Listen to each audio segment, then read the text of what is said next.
L'hôtesse distribuait les repas quand un homme la toucha volontairement aux fesses. Elle le sentit tout de suite, mais comme c'était sa première mission, elle ne voulut pas créer de problème et retourna en salle de repos, le cœur serré. Cachée dans un coin, elle se mit à pleurer. Une collègue la vit et demanda ce qui s'était passé. En larmes, l'hôtesse raconta tout. En apprenant la vérité, la collègue alla directement trouver l'homme pour le réprimander. Mais il nia fermement, jurant que personne n'avait vu quoi que ce soit. La dispute s'envenima, et faute de preuves, le commandant dut séparer les deux camps pour enquête. Il interrogea ensuite l'hôtesse, la consola, et lui promit de faire toute la lumière sur l'affaire pour lui rendre justice. Quand il alla trouver l'homme et lui annonça qu'il avait des preuves, celui-ci crut à une menace et répondit avec arrogance, allant même jusqu'à dire qu'il allait appeler la police. Le commandant répliqua qu'il l'avait déjà fait. Ses empreintes étaient clairement sur la jupe de l'hôtesse, et un simple test suffirait à prouver les faits. Puis il tourna les talons. Pris de panique, l'homme se glissa en cachette dans la salle de repos et avoua qu'il avait juste pas pu se retenir, avant de supplier le commandant de ne pas appeler la police. Le commandant accepta de lui laisser une chance, à condition qu'il présente des excuses sincères à l'hôtesse. L'homme s'excusa alors très sérieusement et s'inclina profondément.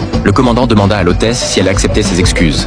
Elle choisit de pardonner. Le commandant avertit l'homme de ne jamais recommencer, sous peine de ne pas s'en sortir aussi facilement la prochaine fois. L'homme promit, mais en se retournant, il marmonna que c'était juste pas de bol aujourd'hui. Le commandant entendit la phrase et comprit aussitôt qu'il avait affaire à un habitué. Pour protéger l'équipage, il décida finalement d'appeler la police. Une autre hôtesse tenta de le dissuader, disant que l'homme s'était déjà excusé et qu'il ne fallait pas en faire une affaire d'État. Le commandant se fâcha. Se taire, c'est couvrir le mal, et ses excuses n'étaient pas sincères, c'était juste la peur. Et s'il recommençait dans l'avion, tu t'en porterais responsable? En entendant ça, l'autre hôtesse se tut et partit, vexée.